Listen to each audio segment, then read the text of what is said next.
Hello everyone, welcome to Vidyalayam. तो आज हम लोग एक नया टॉपिक स्टार्ट करेंगे जिसका नाम है इन्फ्लेशन या मुद्रास्फीति। दरअसल हम साधारण शब्दों में इसे महंगाई कहते हैं, आम बोलचाल की भाषा में। तो अगर हम कभी मार्केट जाएं और वहाँ पर हमें किसी भी वस्तु का या अगर हम कोई भी सेवा अपनी किसी भी सर्विस को ख़रीदें, तब ऐसे में हमें अगर उस संदर्भित वस्तु का मूल्य सामान्य तौर से पिछले मूल्यों की तुलना में अधिक देखने को मिलता है, तो इस दशा को हम लोग मुद्रास्फीति कह सकते हैं।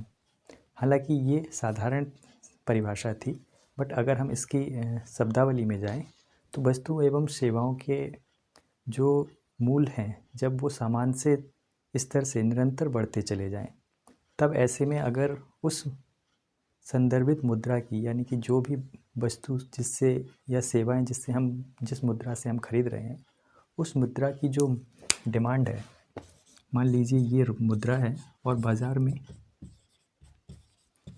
इसकी जो मांग है वो ख़त्म हो जाए, तब ऐसे में क्या होगा।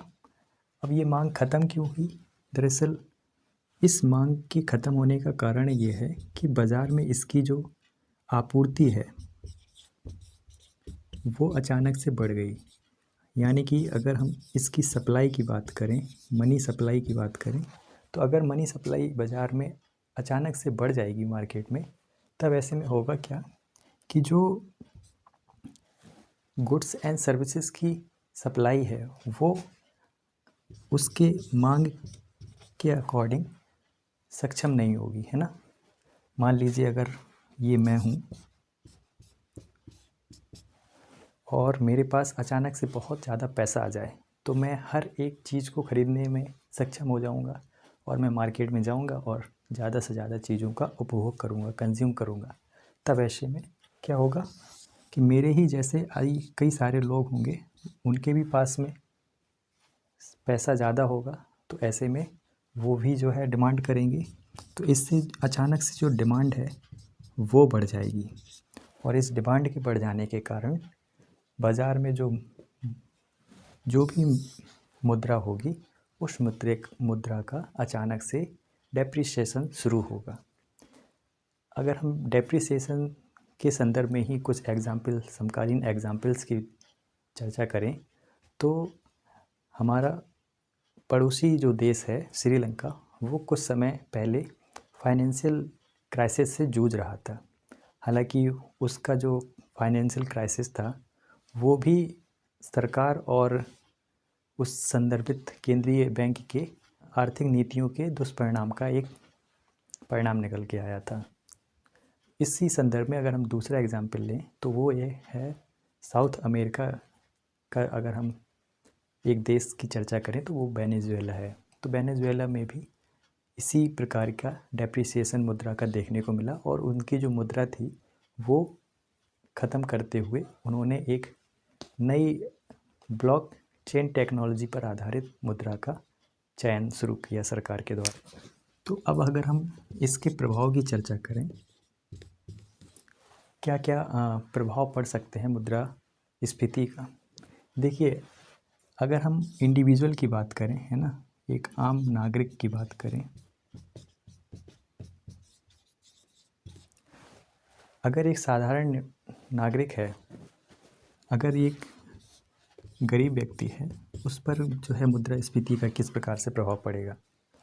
तो स्वाभाविक सी बात है, गरीब व्यक्ति है, उसके पास सेविंग्स कम होगी और अचानक से महंगाई बढ़ने के कारण क्या है, उसका जो कंजप्शन है वो अचानक से बढ़ जाएगा और सेविंग उसकी ख़त्म हो जाएगी। तो स्वाभाविक सी बात है, ये जो गरीब है इस व्यक्ति पर सबसे ज़्यादा प्रभाव पड़ेगा और ये कर्ज के बोझ के तले दब जाएगा। उसी प्रकार से अमीर वर्ग के संदर्भ में क्या है कि अमीर वर्ग के पास सबसे अच्छा मौका होता है इन्फ्लेशन से लड़ने का, क्योंकि उनके पास सेविंग होती है। अब सेविंग होती है तो इस सेविंग का उपयोग जो है, चूँकि बाज़ार में मांग अधिक है वस्तु एवं सेवाओं की, तो इस सेविंग का ये जो अमीर वर्ग है वो निवेश के रूप में उपयोग कर सकता है, इन्वेस्टमेंट करेगा और इस इन्वेस्टमेंट से उसे बहुत ज़्यादा रिटर्न भी मिलेगा। तो इस प्राप्त लाभ का उपयोग वो अपनी सेविंग्स को और ज़्यादा बढ़ाने में भी कर सकता है।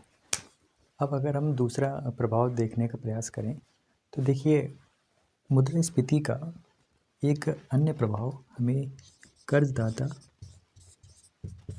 और कर्ज लेने वाले यानी कि लेनदार, इन दोनों के संदर्भ में देखने को मिलता है। कर्जदाता यानी कि जो भी मनी लेंडर होगा वो अगर मुद्रास्फीति के समय कर्ज देगा, कर्ज को देता है। मान लीजिए ये व्यक्ति है, ठीक है, ये लेनदार है। तो अगर हम ये जो मनी लेंडर है वो अगर इस व्यक्ति को कर्ज देता है और इन्फ्लेशन का समय है, मुद्रास्फीति है, तो समझिए अगर ये जो मनी लेंडर है इसने आज 2025 में जनवरी में इसने कर्ज दिया इसे, ठीक है, और जो मुद्रास्फीति 2025 में ही मार्च तक बढ़कर अभी थी, मान लीजिए मुद्रास्फीति 7%, और आगे चल कर के ये जो मुद्रास्फीति है वो 10% हो जाए, और इस व्यक्ति ने, लेंडर ने, इससे तो 3% के इंटरेस्ट पर इसने ब्याज दिया था। तो सोचिए अगर मुद्रास्फीति 7% से बढ़कर 10% हो गई तो इसका ये जो इंटरेस्ट है, ब्याज है, वो क्या होगा, ख़त्म हो जाएगा, क्योंकि इन्फ्लेशन 3% की ग्रोथ रेट से ही बढ़ी थी। तो ये जो 3% है ये ख़त्म हो जाएगा, है ना। तो इससे कर्जदाता को घाटा होता है मुद्रास्फीति के समय, और जो लेने वाला है, लेनदार होता है, बोरोवर होता है, उसे फ़ायदा होता है। तो ये था दूसरा आयाम मुद्रास्फीति के समय।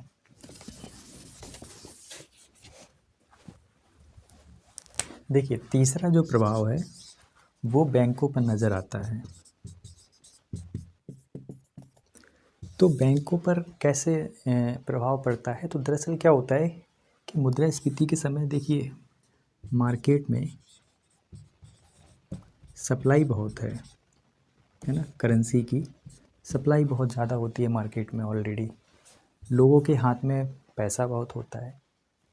अब ऐसे में बैंकों पर क्या है कि बैंक भी एक प्रकार से अगर ये लेंड करती हैं, है ना, कर्ज देती हैं, बैंक भी अगर कर्ज देती हैं किसी भी व्यक्ति को, तो वही जो पहले मैंने बताया था एक कर्जदाता पर कि उसकी जो इंटरेस्ट रेट है वो ख़त्म हो जाती है, या कहें तो इन्फ्लेशन रेट से इंटरेस्ट रेट अगर बराबर हो जाए या इन्फ्लेशन रेट उससे अधिक हो जाए, तो ऐसे में संदर्भित कर्ज देने वाले को ही घाटा हो जाएगा।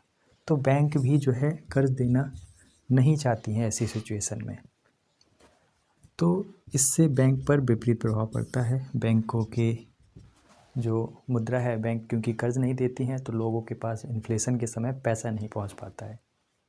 तो ये एक प्रभाव हमें देखने को मिलता है। तो ऐसे में अगर हम देखें कि मुद्रास्फीति से निपटने के संदर्भ में केंद्रीय बैंक की भूमिका है और क्या इस संदर्भ में हमारे गवर्नमेंट की भूमिका नज़र आती है, तो हम लोग वो देखने का प्रयास करेंगे। तो देखिए, अगर हम मुद्रास्फीति से निपटने का प्रभाव की अगर हम बात करें, मुद्रास्फीति से निपटने की जिम्मेदारी भारत में बेसिकली आरबीआई और गवर्नमेंट मिल कर के निभाती है।